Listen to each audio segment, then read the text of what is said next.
Eu gravei um vídeo há 4 meses atrás dizendo que ia voltar e não voltei. E hoje eu tô aqui para te contar o que foi que aconteceu. Nesse vídeo a gente vai conversar sobre insônia e intolerância à lactose. Vou te contar que nem toda dor é psicológica ou emocional. Te dizer por que é importante ter alguém, um profissional que realmente te escute. E te contar como foi que eu descobri tudo isso. Por que isso importa? Porque talvez você tenha sido negligenciado por anos e tenha aprendido a normalizar o que não é normal.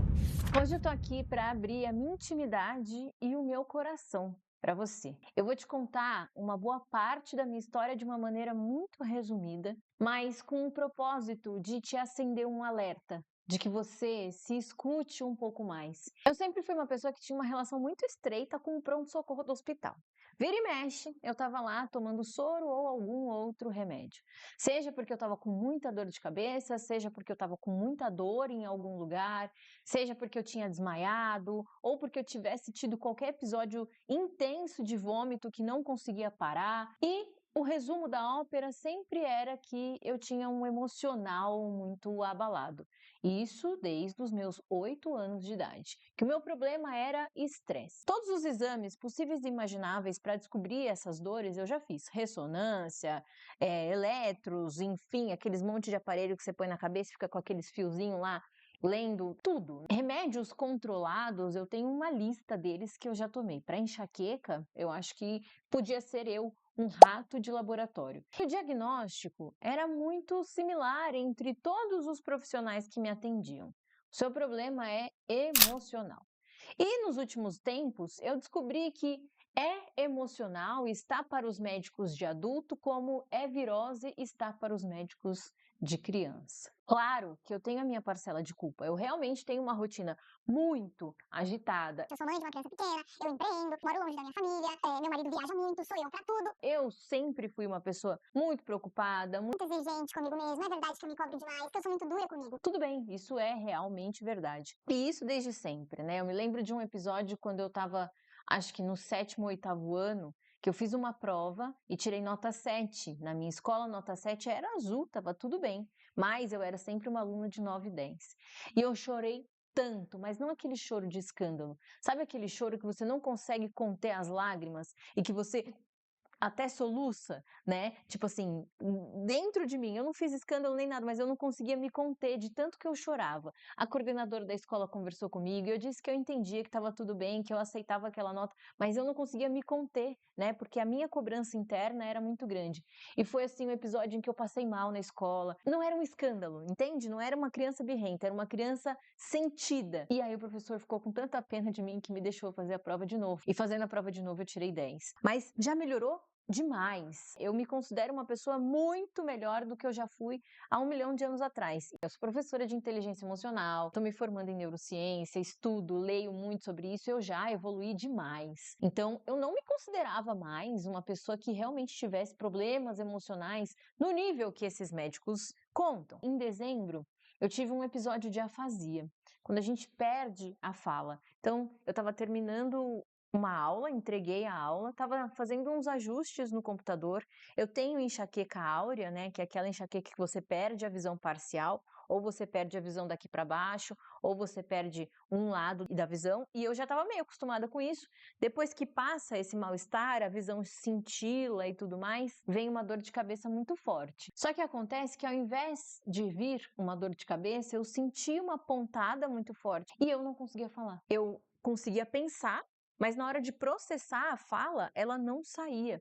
E aquilo foi me dando um desespero, né? E o meu marido perguntava o que estava acontecendo, só que eu não conseguia falar, eu só conseguia chorar. Lógico que a gente vai ficando mais desesperado, as coisas vão piorando um pouco mais. Eu falava coisas sem sentido, desconexas. Tipo, fala uma lista de frutas. Eu falava abacaxi, cadeira, chocolate e pente, sei lá, enfim. E demorou ali alguns minutos, algum tempinho ali para que eu voltasse a recuperar a fala. Eu tinha que falar muito pausadamente para conseguir formar uma palavra completa e eu precisava me concentrar demais para que a minha boca conseguisse pronunciar aquilo que o meu cérebro estava pensando. Aí eu fiz uma teleconsulta e o médico me e encaminhou para um neurologista, eu precisava fazer uma ressonância, porque provavelmente eu teria tido um micro AVC. E eu estava num momento ali trabalhando com muitas coisas da minha avó, né? A minha avó está com demência, então eu estava acompanhando ela no neurologista, olhando ali os exames dela. Minha avó teve demência vascular, então ela acontece por causa de micro AVCs. Inclusive, fui eu que percebi ali nos exames, porque, enfim, ao longo desse episódio aqui, dessa conversa, a negligência médica, né, ou sei lá, as vistas grossas, não sei o que está acontecendo ultimamente. Não é uma ofensa a ninguém, mas é um alerta aos profissionais de saúde que se atentem mais. Eles não perceberam, não tinha ninguém que dissesse, olha, esta senhora está tendo micro AVCs. Então eu estava inserida naquele ambiente, então aquilo me assustou demais. Eu corri para o neurologista, fiz uma ressonância, não deu nada. Aliás, eu tenho um cérebro lindo, modéstia à parte. Quando eu retornei com o médico, eu levei o resultado para ele e foi a minha primeira fala. Eu falei, olha, eu já olhei o resultado, eu já vi que não tem nada aqui, mas não venha me dizer que o problema é emocional, que é rotina, que é estresse, porque eu não aguento mais ouvir isso e eu não concordo com esse diagnóstico. E aí ele olhou e tal, e conversou e perguntou sobre o sono. Eu vou falar tinha, hein? Insônia, né? De dormir, sei lá, 2 horas por noite, de ter uma noite muito agitada. É verdade. E aí, nessa conversa, obviamente, ele disse: ah, então, você não quer ouvir isso, mas é emocional. E aí passou um remedinho ali e tchau. Saí da consulta bem frustrada, só que depois disso eu comecei a passar muito mal para ir ao banheiro. Passar mal, assim, de pré-desmaio, de baixar pressão. E aí eu falava, gente, não é possível, tá acontecendo alguma coisa. Há algum tempo também eu vinha reclamando com o meu marido de um cansaço que eu não consigo nem exemplificar, mas era assim, aquela sensação de se arrastar para viver. Eu ficava cansada de lavar o cabelo, de colocar a roupa no varal, era um cansaço de me deixar ofegante. E aí, né, eu tentando pegar mais firme na academia, mas assim, eu não tinha do que tirar, de onde dar para conseguir.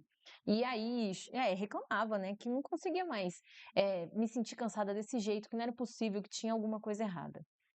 Ao longo dos anos, vários exames médicos, né, de sangue, vinham dando limítrofe. E eu também comentava, gente, não é porque está no limítrofe, isso aqui está abaixo, não é porque está dentro da referência que funciona, mas assim, não tinha um santo que me ouvia, que me desse atenção. Tudo era psicológico, tudo era emocional, o cansaço, as dores. A resposta era sempre essa: muita dor na lombar, muita dor no ciático, e fazia ressonância, fazia ultrassom e nada, né? E tudo era emocional, psicológico. Eu estava pelas tampas já por esses diagnósticos. As receitas eram sempre psicotrópicos. Um monte de remédios ali para blindar as emoções, para tapar as emoções, para tapar os meus sentimentos, e eu não aguentava mais lidar com isso. Então, por causa dessas dores na evacuação e também para treinar e tudo mais, eu marquei uma proctologista. Achei que, sei lá, pudesse ter alguma coisa aí. Eu tive uma gestação de um bebê muito grande, eu sou pequena, minha filha nasceu com quase 4 quilos, era uma barriga enorme, né? Eu carrego a minha filha no colo para cima e para baixo. Minha filha tem 9 anos, ela é quase do meu tamanho. Sei lá, achei que pudesse ter alguma coisa aí, marquei a proctologista e também mudei de ginecologista. A minha me acompanhava desde ali dos meus 14 anos. Como eu estava tendo muita insônia, muito calor, muito cansaço, meu cabelo estava caindo de fazer buracos na minha cabeça, né? Eu falei, gente, eu tô mesmo nova, tenho 37 anos, devo estar entrando na perimenopausa, porque meus hormônios devem estar todos bagunçados, não é possível, tem alguma coisa errada. Então, eu busquei uma outra ginecologista que fosse mais especializada nessa parte hormonal. Então, ela tinha também uma formação endócrina ali e tal. Falei, talvez essa pessoa possa me ajudar. O proctologista examinou, não tem nada aqui, mas você tem intolerância à lactose? Eu prontamente respondi que não, porque a minha vida sempre foi pautada em lactose. De manhã era ovo com requeijão e queijo. Chegava da academia, era whey com leite, né? No almoço sempre tinha um queijinho ali em alguma coisa, nem que seja na salada. À tarde, iogurte com fruta. À noite, um sanduíche com queijo e requeijão. Então, assim, não, se eu tivesse intolerância à lactose, eu morreria de tanto passar mal. Na minha cabeça. E ela me questionou também sobre a endometriose, e eu disse que não também, que os meus exames ginecológicos estavam tudo certo. E aí foi que ela me disse que para detectar endometriose a gente precisava fazer um exame específico. Ok, topei os exames, bora lá. Fui fazer o exame da restrição à lactose. É um exame que a gente faz de sangue. Você toma ali um tubo de 500 ml, né, de lactose pura. Falei, cara, se eu tiver, é aqui que eu passo mal. Tanto que a salinha em que você fica ali, você tem que ficar 2 horas, né, tirando o sangue ali, para medir o seu pico glicêmico. E a salinha é do lado do banheiro, né? Então, assim, tomou aquela garrafa de lactose. Se passar mal, o banheiro tá aqui do lado. Não passei mal, o que eu tive foi um pouco de azia, mas só. Então, saí do exame feliz. Porque eu falei, se me tirassem a lactose, acabou a minha vida. Era esse o meu pensamento. Tanto que saiu o resultado, eu nem coloquei no Google, né? Tipo, nem porque eu tive certeza absoluta que se eu não passei mal fazendo o exame, nada. E aí, essa ginecologista me pediu uma série de exames de sangue também e fui. Peguei os resultados da ressonância, peguei os exames, levei primeiro para essa ginecologista. E quando chegou lá, ela olhou os meus exames, conversou muito comigo e foi a primeira vez que alguém me disse que o limite nem sempre é bom para todo mundo.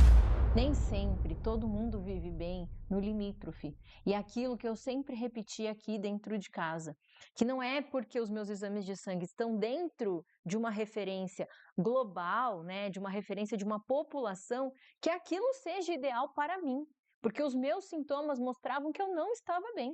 E aí, ela olhou para mim, me escutou, escutou tudo que eu tinha para falar e me deu essa resposta. Então, assim, eu tinha vitaminas que nem apareciam detectadas nos exames, de tão zerado que estava. Outros muito dentro do limítrofe, o que passava por anos ali para muitos médicos. E aí a gente começou, eu ainda estou suplementando todas essas vitaminas. Então, estou tomando aí uns 14 comprimidos por dia para um monte de coisas. Isso já melhorou um pouco a minha disposição. E o grande achado foi a intolerância à lactose. Não uma intolerância à lactose leve, uma intolerância à lactose grave na fala da médica. E eu fiquei abismada. Não esperava esse resultado. E eu falei para ela, cara, mas eu nunca passei mal. E aí ela me contou coisas que eu vou dizer aqui para você e que é importante que você analise se você tem essas sensações parecidas com a minha. Vou até ler aqui para ficar bem evidente, porque eu acho que isso é muito importante, tá? Às vezes você tem intolerância à lactose, mas como você não tem os sintomas digestivos, que era o que eu não tinha, você acha que não tem e que tá tudo bem, você tá sofrendo com uma inflamação no seu corpo sem saber. Então, a gente está acostumado com aqueles sintomas clássicos, né? Que é diarreia, vômito, desconforto intestinal, excesso de gases, aqueles barulhinhos intestinais que são chamados de borborigmos, sensação de estômago pesado, náusea e tudo mais. Desses sintomas, eu tinha um inchaço abdominal, mas a gente vai falar sobre isso mais para frente. Sintomas menos comuns: azia, constipação, sensação de pressão abdominal intensa, saciedade precoce.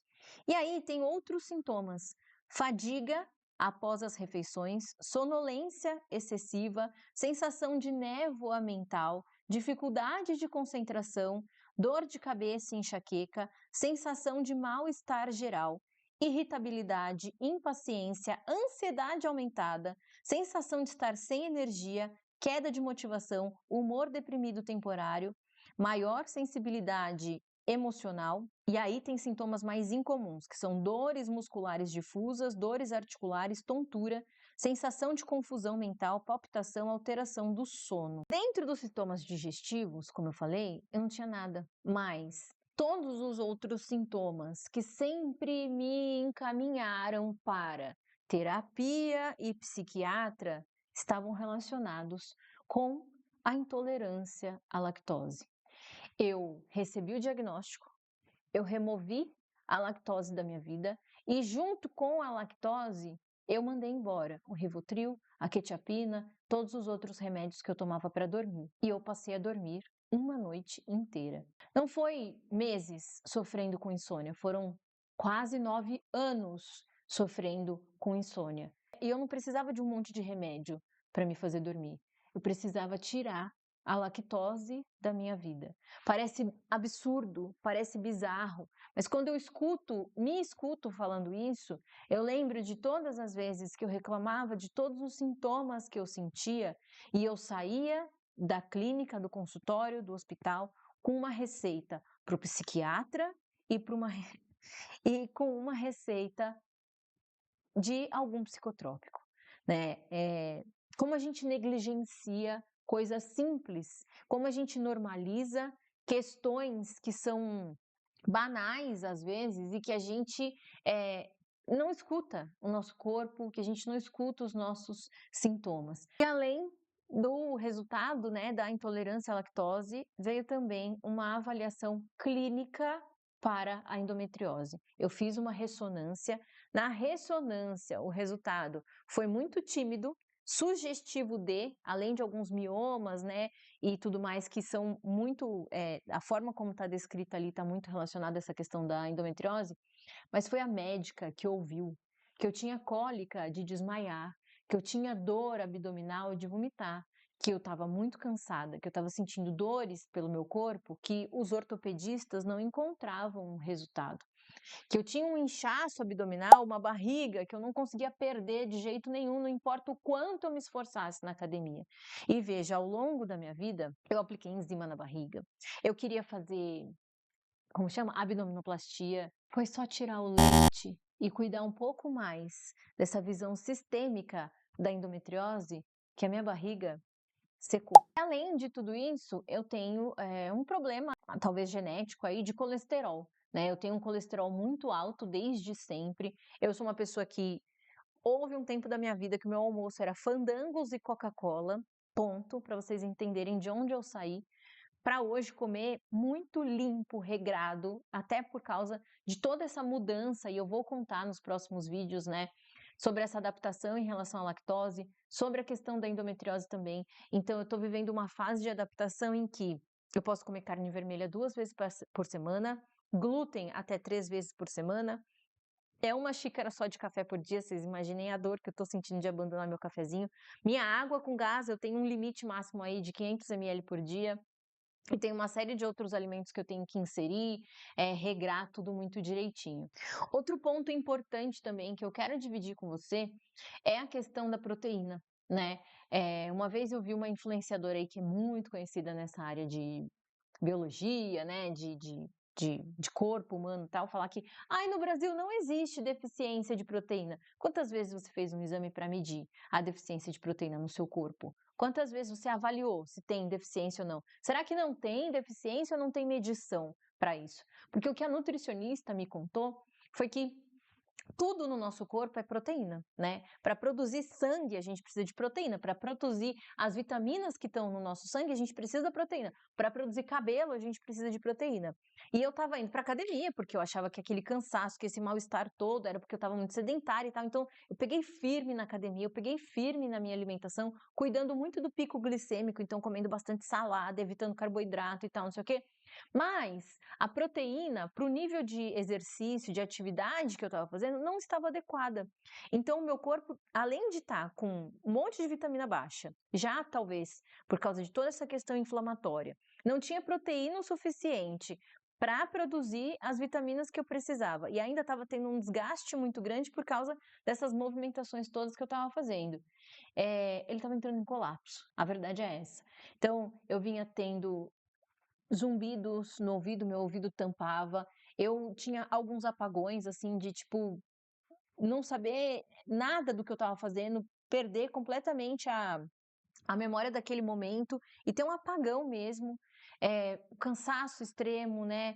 Dor de cabeça, insônia, enfim, o meu corpo estava tentando me puxar para desligar, porque ele não estava dando conta mais de tudo que estava acontecendo ali. Era uma confusão generalizada, completa. E quando eu contei essa história um pouquinho no Instagram, uma pessoa me perguntou se eu achava que tudo isso era só por causa da lactose. E eu preciso responder essa pergunta e dizer que não, né? Não era só por causa da lactose, era uma coisa completa, assim, um sistema inteiro que estava falhando porque não estava sendo ouvido, porque não estava recebendo a atenção que precisava, né?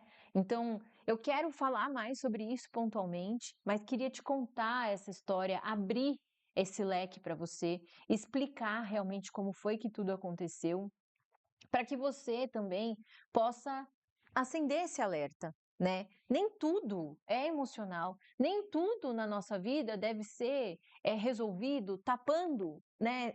Bloqueando coisas com diagnósticos psicológicos. E veja, eu tive diagnósticos absurdos, né? Ao longo desses anos, eu tive diagnóstico de transtorno bipolar, eu tive diagnóstico de ansiedade generalizada, transtorno depressivo maior. Eu tomei um monte de remédios, gente. Remédios que me fizeram engordar 10 quilos, 12 quilos. E eu não tô dizendo que doenças psicológicas não existem, elas existem, mas nós somos um sistema completo. E mesmo que você coma salada, coma frutas, talvez as quantidades não sejam adequadas para você. Mesmo que você não passe mal porque está comendo lactose ou glúten, são dois alimentos inflamatórios que eu ouvia falar, ai gente, alimentos inflamatórios agora tudo inflama e tudo mais. Não, mas é real. Se você tem uma intolerância, se o seu corpo não digere aquilo, esses alimentos entram no seu corpo e eles ficam fermentando ali, causando um incêndio. Então pensa, a endometriose, eu vou falar mais sobre ela num outro vídeo, ela é uma doença inflamatória sistêmica. É um corpo inflamado. E aí eu, tendo esse ambiente, né, este corpo constantemente inflamado por uma doença crônica, tacava lactose para dentro, tacava glúten para dentro, ou seja, é um corpo pegando fogo e eu jogando mais álcool. Então, é importante que você avalie isso, né? Nem todo mundo tem intolerância à lactose, nem todo mundo tem intolerância ao glúten, mas se você tiver, talvez você não precisa de um Rivotril da vida, talvez você precise tirar a lactose da sua alimentação. E é um ajuste, eu vou dizer simples, entre comparar um remédio, né, um psicotrópico e uma alimentação. Não é fácil, eu estou sofrendo um pouquinho com isso, depois a gente vai conversar um pouco mais, mas eu queria trazer essa visão geral, te contar um pouco sobre isso, abrir a sua visão um pouco mais para que você, se tem sintomas que você não tem, né, uma resposta clara, que você já fez um monte de exames e não tem ali uma escuta sobre isso, procure um outro profissional, procure alguém que olhe não para as faixas de referência dos seus exames, mas para como você se sente. Procure alguém que realmente te escute. É difícil, eu sei. Se você não tem convênio médico, eu tenho convênio médico, mas todos esses atendimentos foram feitos com médicos particulares. Então, imagina quem não tem nem condição para isso. Eu quis voltar, eu quis trazer essa visão, estou voltando inclusive para o Instagram, porque eu quero levantar muito essa bandeira. Eu quero falar muito sobre isso. Penso em mim, menina, né, com os meus 14 anos, desmaiando na escola, porque estava tendo cólicas, né? Isso acontecia com recorrência. Quando eu comecei a namorar o meu marido, uma das primeiras coisas que eu falei para ele foi: olha, eu desmaio, tá? Então, se eu tiver no meu período menstrual e eu desmaiar, você me leva para o hospital, diz que é cólica menstrual e que eu preciso tomar uma injeção de Voltaren. E rapidinho eu volto ao normal. Olha que absurdo normalizar isso e ter, tipo assim, um passo a passo para tapar essa dor e achar que a vida é isso. Então, quantas vezes eu ouvi, é difícil mesmo. Ser mulher é sofrido, né? Você tem cólica e dói. Cara, sim, dói, mas não no nível de dor que eu sentia e sinto ainda, né? Porque eu ainda tô nesse processo de recuperação. É normal, tudo bem, mas não no meu nível, entende? Eu não sei nem se é normal realmente. A dor que me faz desmaiar não é normal. Essa dor que me incapacita, que eu vinha batalhando contra ela, sabe? Que eu, tipo assim, não, eu tenho que fazer de qualquer jeito, porque se outras mulheres têm cólica e dão conta, por que que eu não vou dar? Mas, gente, a endometriose é uma doença incapacitante. E por ninguém ouvir e validar isso, e sempre dizer que é normal, a gente coloca um esforço sobre-humano numa coisa que não é normal. Pode ser comum, mas não é normal. Então eu quis voltar não para contar uma história de superação, mas para fazer uma pergunta. Quantas pessoas estão sendo encaminhadas para terapia, saindo com receitas de bloqueios, eu vou chamar isso de bloqueadores, né, esses remédios, quando na verdade elas precisam de um ajuste de rotina, de um ajuste de alimentação, elas precisam de escuta, elas precisam que alguém valide os sintomas dela e que entenda que aquilo não é normal. Quantas pessoas estão se entupindo de remédio para dormir, quando na verdade elas estão extremamente inflamadas, e eu era uma pessoa que torcia o nariz para essa frase, mas eu descobri que isso é real, né? Quanto o processo inflamatório interfere no nosso sistema nervoso. E eu vou fazer um vídeo, o próximo vídeo vai ser exclusivamente sobre isso. Eu quero te explicar exatamente como acontece uma inflamação e como ela afeta o seu cérebro. Quantas mulheres se sentem fracas, cansadas, improdutivas, assim como eu, vêm se arrastando para viver, normalizando dores, né? Se sentindo incapazes diante das leituras do mundo, sentindo pouco, sabe? Quando na verdade elas têm uma doença sistêmica que realmente é incapacitante. Então eu vou abrir essa série, porque sim, eu quero fazer uma série de vídeos sobre isso. E a gente vai falar sobre inflamação e sistema nervoso, a gente vai falar sobre endometriose, a gente vai falar sobre esses exames que estão nos limites, que estão dentro das referências, como que isso funciona, o que você tem que analisar na sua vida para chegar e falar, tudo bem, eu estou dentro da referência, mas isso não está sendo bom para mim. Sobre como se ouvir também e se validar quando o mundo ao seu redor fala que é assim mesmo ou que você está exagerando. Não é uma série de saúde, porque eu não sou médica, mas é uma série que quer te trazer alertas e promover para você consciência de que alguns ajustes nas nossas vidas são importantes e que tudo começa quando você resolve realmente escutar, se validar, porque veja, mesmo eu tendo anos de bagagem, mesmo eu tendo consciência absoluta, sim, eu tive um período depressivo na minha vida, de 2012 a 2020, ali onde eu realmente tinha sintomas depressivos, eu me reconhecia na depressão, eu pensava, enfim, né, em coisas horríveis. Mas depois daquilo eu não me sentia mais naquele estado, eu sabia diferenciar uma tristeza, uma frustração, um momento, uma fase difícil daquela depressão que eu vivi. E mesmo assim, mesmo não concordando com todos esses diagnósticos, né, de depressão, ansiedade, transtorno bipolar, eu duvidava do que eu me via, eu duvidava de como eu me sentia. Eu duvidava da minha própria avaliação, porque afinal, são médicos, não é mesmo? E não era nada disso. Era um corpo inflamado, em colapso, que precisava de um pouquinho de atenção e um cuidado diferenciado. Então, nos próximos vídeos a gente vai entrar muito mais nesses conceitos técnicos. Me deixa aqui nos comentários o que mais que você quer saber. Me conta também se você já foi embora de um consultório médico com a sensação de que você não foi ouvida, de que você foi negligenciada, de que você era só mais um número naquela lista de consultas que aquele profissional tinha que fazer naquele dia. Eu quero saber quantas pessoas nós somos. No próximo vídeo a gente vai conversar sobre emoções, inflamação e sistema nervoso. E vai explicar muita coisa que você provavelmente atribuiu à sua cabeça quando na verdade era uma necessidade do seu corpo. Te vejo lá. Até mais!